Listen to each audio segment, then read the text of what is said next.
We have a report from the flight dynamics officer that the vehicle has exploded. The crew members on board didn't even make it to space before their shuttle tore apart and its components exploded one by one. In 1986, millions watched as the Space Shuttle Challenger soared into the sky, thinking they were witnessing history. But what they saw instead was a disaster unfold in just 73 seconds. 7 lives were lost in an instant. But the truth is far darker than anyone realized. Some of the crew may have been alive during the fall. Warnings were ignored. Lives were lost, and a tragedy could have been prevented. Oh, that's just incredible. It's just devastating. All 7 either died on the way down to the Atlantic Ocean or when the broken remnants of their craft struck the surface of the water. Some school children saw the disaster unfold live on television from their classrooms, while millions of others watched the footage on the news throughout the day. The Challenger disaster, a tragic event that captivated the world in January of 1986, continues to echo through history, not just because of its immediate impact, but because of the stories that remain untold. When the shuttle lifted off from Kennedy Space Center, millions of people were watching, anticipating a significant milestone in space exploration. However, what began as a historic moment quickly turned into a disaster that would alter the course of space travel forever. Within just 73 seconds, the shuttle broke apart in midair, killing all 7 astronauts aboard. But what if the crew hadn't died instantly? What if warnings that were ignored the night before could have prevented the tragedy? What if a part of the shuttle wasn't discovered at the bottom of the ocean decades later, revealing new truths? These are the unanswered questions surrounding the Challenger disaster. And once you delve into these details, the story you thought you knew becomes far more complex. The Challenger crew was unique because it also included Krista McAuliffe, a teacher and the first civilian in space selected for the mission out of 11,000 applicants. And our dream come true, but not really. Space flight today really seems safe. The dream before the disaster, how Challenger was born. At first glance, the Challenger space shuttle was more than just a rocket. It was a symbol of human ambition, of pushing boundaries, and of seeking to make space travel routine. When the shuttle was launched in 1986, it was framed as a proud achievement for America's space program.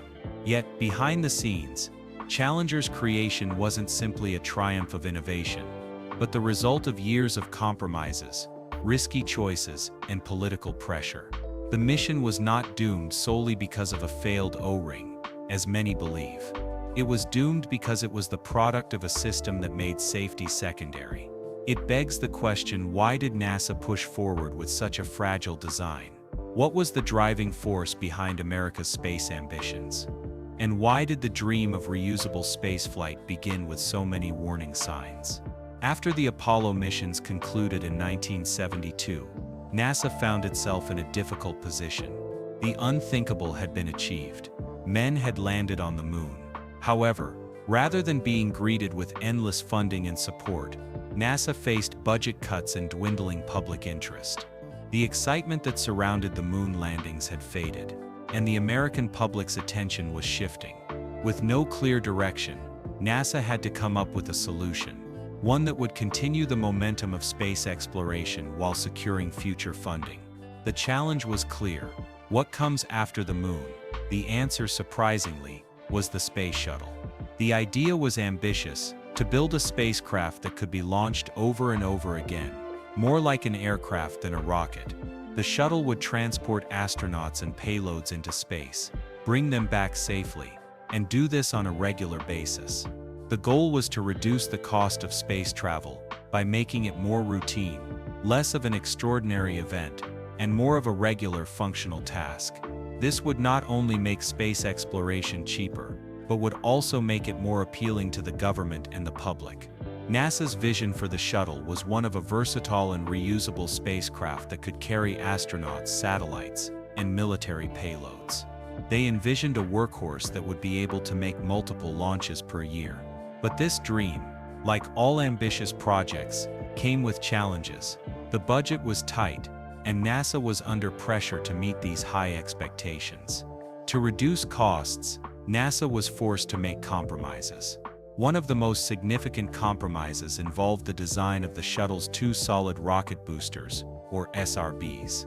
These enormous cylindrical boosters provided the majority of the thrust needed at launch, but they also came with substantial risks. The safe option for boosters, liquid-fueled rockets, was dismissed because they were more expensive, more complex, and would require more development time. Instead, NASA opted for solid boosters, made by Morton Thiokol, a private contractor. Solid boosters were cheaper to make, easier to store, but they were also far more dangerous. Once ignited, these boosters could not be turned off. The shuttle's crew was fully committed to the flight once the boosters ignited, and if something went wrong, there would be no way to abort the mission. Further compounding the design issue, the SRBs were built in segments. This decision was made for practical reasons. Transporting large single-piece boosters would have been difficult. But the decision to build the boosters in segments created a critical design flaw. The boosters were sealed using rubber O-rings, meant to prevent hot gases from leaking out of the joints. The problem, however, was that if the O-rings didn't expand correctly, the gases could escape, leading to catastrophic damage. Despite warning signs during testing as early as 1981, NASA dismissed the problem. There was no shuttle failure yet, so the risks seemed tolerable to those in charge. Past successes had created a false sense of security, leading NASA to believe that the same outcomes would continue. Engineers and technicians saw the O-rings' vulnerability and raised alarms, but the calls for change were often ignored.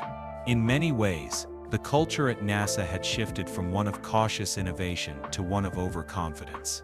The shuttle was being viewed not just as a technological marvel, but as a routine piece of equipment, as though the possibility of failure was unimaginable. This mindset, however, would prove to be a dangerous one. At the height of the Cold War, the shuttle program had a dual purpose. It wasn't just a tool for scientific exploration, it was also a military asset. The shuttle was being used to launch spy satellites and other classified payloads. NASA had to balance the demands of military contracts, public science initiatives, and congressional scrutiny. To meet these demands, NASA promised up to 24 launches per year, but instead of slowing down, they accelerated, putting even more pressure on the shuttle's already fragile design. Challenger, which was meant to be another successful shuttle flight, was actually the product of this high-pressure system. It wasn't just a spacecraft, it was a symbol of a system that valued expediency and optics over safety and due diligence. As each launch continued without incident, a dangerous sense of invulnerability grew. The shuttle had flown before, and nothing catastrophic had occurred, so it seemed safe to assume that the shuttle was invincible. However, beneath the surface there were cracks in the system, both literally and figuratively. The space shuttle's design, the political pressures surrounding it, and NASA's push for efficiency created the perfect storm. The Challenger disaster didn't simply happen because of faulty O-rings. It was the result of a system that allowed the prioritization of speed and appearances over the health and safety of its astronauts. The decision to launch Challenger on that cold morning in January was a decision that ignored multiple warnings, and the consequences were disastrous. In 2022, nearly 4 decades after the Challenger disaster, an astonishing discovery was made off the coast of Florida. A dive team, filming a World War II documentary, stumbled upon an object that didn't match anything from that era. After further examination, it became clear that this was no ordinary find. It was part of the Challenger space shuttle. A section, measuring 20 feet long, was found preserved beneath layers of sand and seawater. This discovery was not only significant because of its size, but because it was one of the most intact pieces of the wreckage ever recovered. What was even more remarkable was that no one had been looking for it. The shuttle's wreckage had been scattered across the ocean floor, but no one had expected to find such a large section still intact. The footage from the dive was both haunting and fascinating. Thermal tiles, which were once a crucial part of the shuttle's heat shield, were still clinging to the fuselage. These tiles, which were designed to protect the shuttle from the extreme heat of re-entry, served as a grim reminder of the tragic disaster that had occurred more than 30 years prior. The dive team's accidental discovery forced NASA to make a rare public acknowledgement of the find, confirming that the wreckage would be preserved out of respect for the families and the legacy of the crew. However, while the official statement was one of solemn respect, the discovery also reignited a question that had been lingering since the disaster: how much do we really know about what happened to Challenger, and why it happened at all? For years, the official narrative surrounding the disaster had remained largely unchanged, with many believing that the O-ring failure caused by cold weather was the sole cause of the explosion. But this new find raised suspicions. Why had NASA not been more forthcoming with the locations of the wreckage? What other parts of the shuttle, and crucially, what other pieces of evidence, were still hidden beneath the ocean's surface? The Challenger disaster, in many ways, was seen as a closed chapter in space history. The victims were memorialized, and NASA moved on with its space program, albeit with more caution and scrutiny. However, the discovery of the shuttle wreckage brought the incident back into the public consciousness and prompted renewed discussions. What really happened on that fateful day in 1986? And what does this new discovery mean for our understanding of the event? Just 2 years after the wreckage was found, in 2024, attention turned back to one of the most memorable faces of the Challenger mission, Christa McAuliffe. A school teacher who had captured the hearts of millions, McAuliffe was supposed to be the first civilian in space. Her participation in the mission had been framed as a symbol of American exceptionalism, of making space travel accessible to ordinary people. Her tragic death, along with the 6 other astronauts, was a heart-wrenching blow. Yet, in 2024, a life-sized bronze statue of Christa McAuliffe was unveiled in her home state of New Hampshire. The statue, depicting her mid-gesture, smiling and engaging, was not just a tribute to her life and legacy. It also served as a signal that her story, and the story of all 7 astronauts, still matters. The unveiling of the statue marked a shift in how McAuliffe's legacy was being remembered. Across classrooms and campuses, her story was no longer just about the triumph of civilian space travel, but also about the sobering lessons of risk, institutional failure, and the human cost of pushing boundaries too quickly. McAuliffe's story was not just a feel-good moment in history, it was now being used as an example of what can go wrong when safety and caution are sidelined in the pursuit of goals. The tragedy of Challenger had, in many ways, become a cautionary tale for future generations. The lessons learned from that day had shaped how future space missions were designed, but it also highlighted the fact that despite these lessons, the risks were still present. As the years passed, the story of the Challenger disaster remained a prominent chapter in the history of space exploration, but one name in particular remained closely tied to the events of that day: William R. Lucas. Lucas had been the director of NASA's Marshall Space Flight Center, and he played a central role in the decisions surrounding the Challenger mission. After his passing in early 2025, at the age of 102, Lucas's death prompted a renewed examination of the events leading up to the disaster. His death brought a new focus on his leadership style and the culture at NASA during the 1980s. For years, Lucas had been associated with the booster program, the very program responsible for the O-ring failures. In the aftermath of the Challenger disaster, the Rogers Commission, which was tasked with investigating the cause of the explosion, pointed to the culture at NASA's Marshall Space Flight Center under Lucas's leadership as deeply problematic. Engineers were discouraged from raising concerns, dissent was often silenced, and bad news was routinely filtered out before it reached the decision-makers at the top. As the investigation into the disaster continued, questions arose about whether Lucas's leadership could have prevented the tragedy. Some insiders argued that his management style had set the tone for a system where safety concerns were overruled by political and scheduling pressures. The Challenger disaster, according to some, was not just the result of a technical failure, it was the inevitable outcome of a culture that valued schedules, optics, and appearances over safety. Lucas, in his later years, gave few interviews and never publicly expressed regret over the decisions made in the lead-up to the launch. His silence, in many ways, added to the mystery surrounding the disaster. One of the most disturbing details to emerge from the Challenger disaster was the realization that many of the astronauts aboard the shuttle may have been alive, possibly fully conscious, during the shuttle's 2-minute freefall toward the ocean. The explosion that most people believed had killed the astronauts instantly was not an explosion in the traditional sense. The shuttle did not detonate in a single all-encompassing fireball. Instead, it broke apart over several seconds, and in those crucial moments, some members of the crew may have been aware of their situation. In the aftermath of the disaster, investigators uncovered a chilling detail: 3 of the 7 astronauts' personal egress air packs, or PEEPs, were manually activated after the shuttle disintegrated. These small emergency devices were meant to provide breathable air in the event of cabin smoke or depressurization.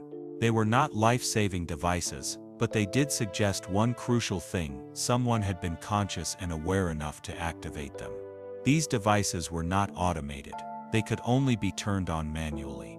In addition to the activated air packs, investigators also found evidence that someone had attempted to move cockpit switches from their launch positions. These switches could only be accessed manually, and they were not affected by the shock of the shuttle's breakup.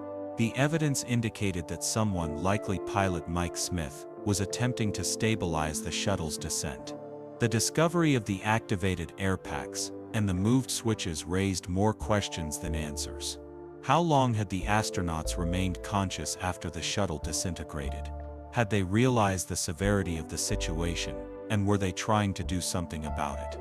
The possibility that the crew may have been alive and aware during their freefall adds a deeply unsettling layer to the story of the Challenger disaster. It also underscores the fact that the tragedy was not just a mechanical failure, but a series of human and institutional errors.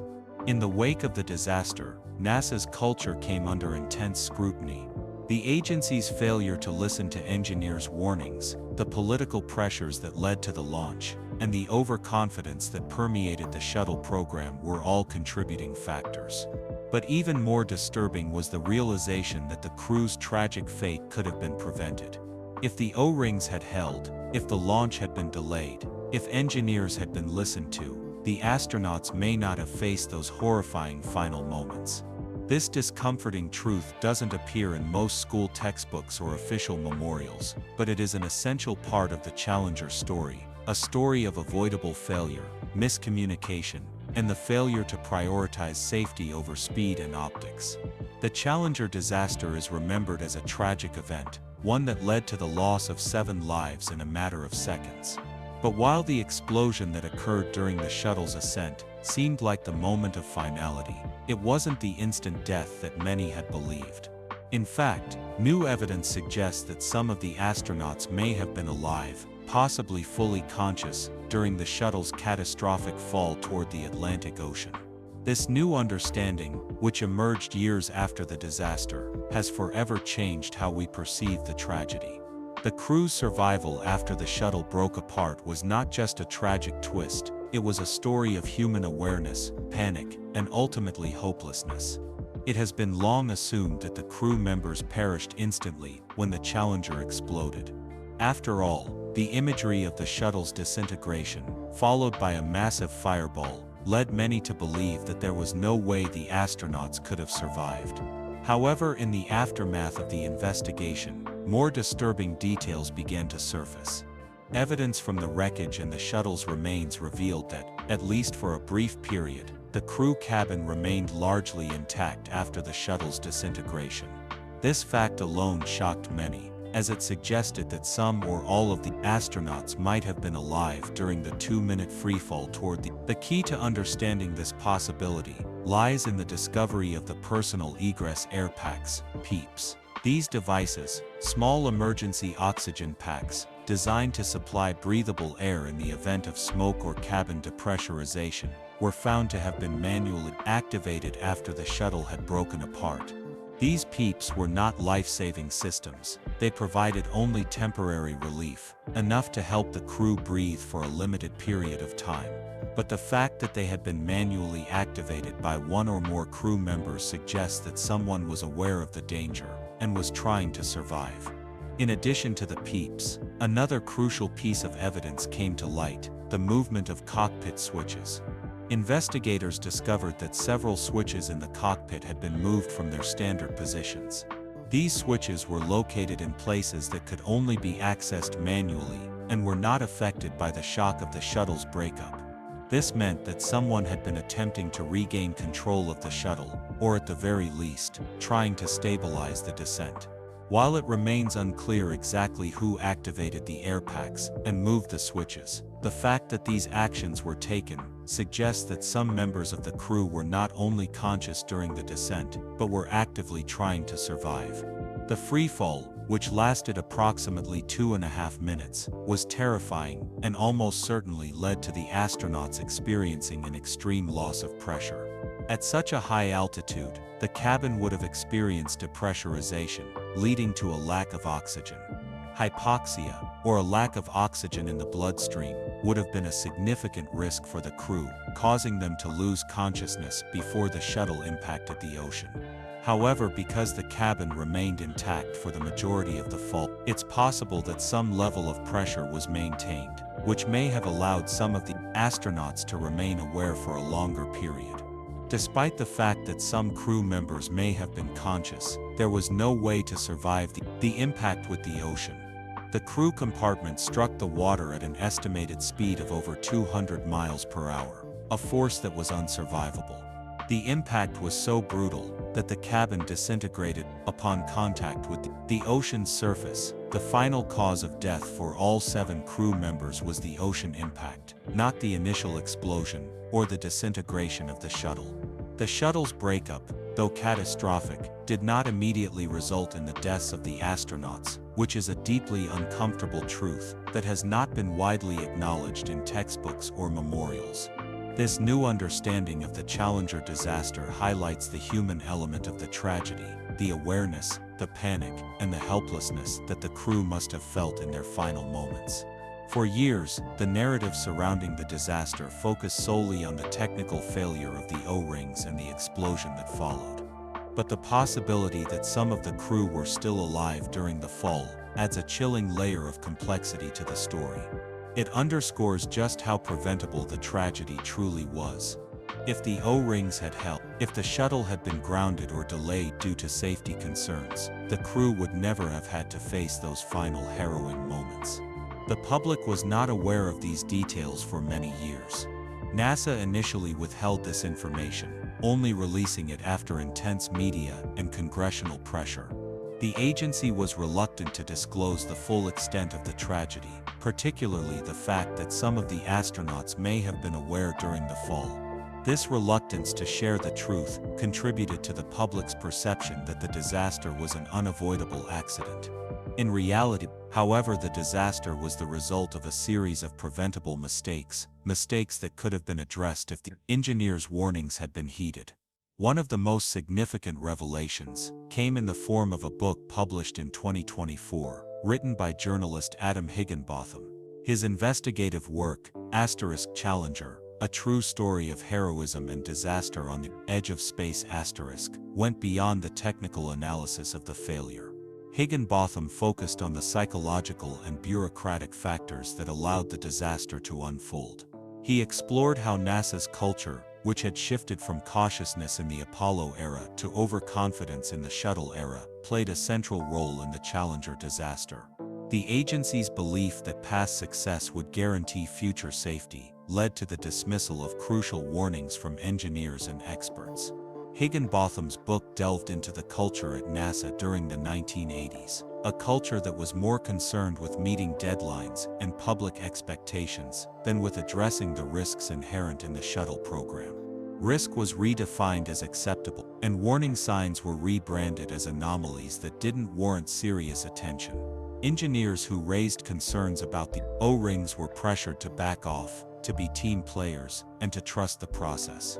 This culture of complacency, combined with political pressures and a rush to meet launch schedules, contributed directly to the Challenger disaster. In the lead-up to the launch, there had been clear signs that the shuttle's O-rings were vulnerable to failure in cold weather. Engineers, particularly Roger Boyce-Joly from Morton Thiokol, had raised alarms about the risks of launching the shuttle in freezing temperatures. The O-rings, which were designed to seal the joints of the solid rocket boosters, had been damaged in previous flights, and there was concern that the cold weather would cause them to fail completely. Despite these concerns, NASA pressed ahead with the launch. The cold weather was deemed an acceptable risk, and the shuttle was cleared for takeoff. Within seconds of liftoff, the shuttle began to break apart, and the crew's fate was sealed. It wasn't just the technical failure of the O-rings that led to the disaster.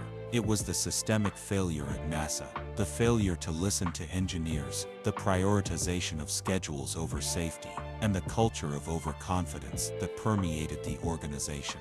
The tragedy of Challenger was not an isolated event. It was the result of a series of systemic failures that had been building for years. The new revelations about the crew's potential survival during the fall have changed the way we view the Challenger disaster. It is no longer just a story of technical failure, but one of human endurance, hope, and ultimately, despair. The astronauts who perished that day did not die instantly in a fireball. They faced the terrifying reality of their situation for several minutes before impact with the ocean. This new understanding of the tragedy adds a painful layer of complexity to the story, but it also serves as a powerful reminder of the risks involved in space exploration. The Challenger disaster is often remembered for the catastrophic explosion that claimed the lives of 7 astronauts, but the root cause of the tragedy was much deeper. It wasn't just the O-rings or the cold weather that led to the disaster, though they played a critical role. The real issue lay in the flawed design choices made in the shuttle's construction, and the systemic issues within NASA that allowed those choices to persist. The solid rocket boosters, which played a central role in the disaster, were not supposed to be designed the way they were. But cost-cutting measures and political pressure led to decisions that would have dire consequences. NASA's decision to use solid rocket boosters for the shuttle was made for manufacturing convenience and political reasons. The boosters were cheaper, easier to store, and could be mass-produced more quickly. However, they were also far more dangerous. Once ignited, solid rocket boosters cannot be turned off, which meant that the crew was fully committed to the mission the moment the boosters fired. If something went wrong in flight, there was no way to abort the mission. This is exactly what happened with the Challenger disaster. The solid rocket boosters were built in segments. This decision, again, was driven by manufacturing and transport concerns. Rather than building a single seamless rocket, Morton Thiokol, the contractor responsible for the boosters, made them in pieces and bolted them together with joints. These joints were sealed using rubber O-rings, which were meant to expand and prevent hot gases from leaking out during ignition. Unfortunately, this design had a deadly flaw. If the O-rings didn't seal properly, particularly in cold weather, superheated gases could escape and burn through the booster casing, leading to catastrophic failure. The O-ring issue was not new. Engineers at Morton Thiokol noticed the problem as early as 1981. They observed that after previous launches, there was erosion and charring near the O-rings, indicating that the seals weren't always working as they should. Despite these warning signs, NASA continued to launch the shuttle without addressing the underlying issue. Engineers raised alarms, but their concerns were dismissed. As long as the shuttle continued to fly successfully, NASA leadership believed that the risk was acceptable. This mindset, known as the normalization of deviance, is one of the key reasons the Challenger disaster occurred. Normalization of deviance is a concept used to describe the gradual acceptance of risky behavior, because no immediate consequences have followed in the past. In the case of the Challenger, the O-ring failures were treated as minor issues because the shuttle had completed several successful missions without incident. Each successful launch reinforced the false belief that the O-rings were not a significant problem. The result was that the engineers' warnings were not taken seriously, and the flaws in the shuttle's design were allowed to persist. Roger Boyes-Joly, a senior engineer at Morton Thiokol, was one of the few people who truly understood the gravity of the situation. Boyes-Joly had been raising concerns about the O-rings since the early 1980s. He warned that if the joint seals weren't addressed, it could result in the loss of human life. Boyes-Joly and his colleague Alan MacDonald pushed for changes to the design, including testing the boosters in cold weather and adding a third O-ring for redundancy. They even suggested delaying the launch of the Challenger mission until the issues could be resolved. However, every time they raised the issue, they were met with resistance. Boyes-Joly and MacDonald's concerns were dismissed as too expensive, too time-consuming, and impractical. Morton Thiokol's management, under pressure from NASA, decided to proceed with the launch despite the engineers' warnings. This decision was driven by the desire to meet the launch schedule, which had been set by NASA and was tied to political and public expectations. NASA had promised up to 24 shuttle, and a delay in the Challenger mission would have been politically embarrassing. The pressure to meet deadlines was not just a bureaucratic issue, it was deeply tied to political considerations. President Ronald Reagan was preparing for his State of the Union address, and having a civilian in space, especially a school teacher, was seen as a powerful visual that would reinforce the administration's message of American exceptionalism. NASA managers were aware of this and feared that a delay would reflect poorly on the president. This pressure to meet the political and public expectations played a significant role in the decision to launch the Challenger mission, despite the clear warnings about the risks. The pressure to launch was not limited to NASA alone. The contractors involved in the shuttle program were also under immense pressure to meet the deadlines. Morton Thiokol, the company responsible for the solid rocket boosters, had strong political ties and stood to gain financially from the successful completion of the shuttle program. Despite the engineers' warnings about the O-rings, the company's management ultimately decided to go ahead with the launch. The engineers who voiced concerns were told to put on their management hats and stop questioning the decision to launch. It was a clear indication of the culture of compliance and the lack of accountability that permeated NASA and its contractors. The Challenger launch proceeded on the morning of January 28, 1986, despite the warnings about the cold and the potential failure of the O-rings. As the shuttle lifted off, a small puff of smoke was observed near the right solid rocket booster. This was the first indication that something had gone wrong. That puff of smoke was no ordinary smoke. It was the result of the O-ring failure. The O-rings failed to seal properly in the cold temperatures, allowing superheated gases to escape from the booster. This small leak, which was initially perceptible to the untrained eye, would ultimately lead to the shuttle's catastrophic failure. For a brief moment, the shuttle continued to fly. A small piece of debris temporarily sealed the leak, allowing the shuttle to rise higher into the sky. However, at around 64 seconds into the flight, the temporary seal failed, and a bright orange flame appeared near the booster's strut. This flame was deadly. It burned through the thin aluminum skin of the shuttle's external fuel tank, igniting the highly flammable liquid hydrogen and liquid oxygen stored inside. The result was a massive release of energy that caused the shuttle's main structure to disintegrate. The shuttle broke apart in midair, and the crew cabin was ejected from the wreckage. The crew, which had been calm and composed up until that point, faced a terrifying fate. The cabin remained intact for several seconds before beginning its 2-minute freefall toward the Atlantic Ocean. During that time, the astronauts were likely conscious and aware of their situation. The evidence that the crew's air packs were activated and that switches were moved in the cockpit suggests that the astronauts were alive and trying to do something to save themselves. Despite the efforts of the crew to survive, the impact with the ocean at over 200 miles per hour was unsurvivable. The crew cabin disintegrated upon impact, and all 7 astronauts lost their lives. The cause of death was not the initial explosion, but the horrific impact with the ocean. The shuttle's breakup, while catastrophic, did not immediately result in death for the crew. This new understanding of the disaster adds a chilling layer to the story. It underscores just how avoidable the tragedy truly was. If the O-rings had been properly designed, if the launch had been delayed, if engineers had been listened to, the crew's fate may have been different. The Challenger disaster was a wake-up call for NASA and for the entire space program. It was not just a failure of technology, but a failure of culture, of leadership, and of decision-making. The shuttle's design, the political pressures, and the refusal to address clear safety concerns created a perfect storm of disaster. The tragedy was not just about the loss of the crew, it was about a system that failed to prioritize, and the impact of that failure is still felt today.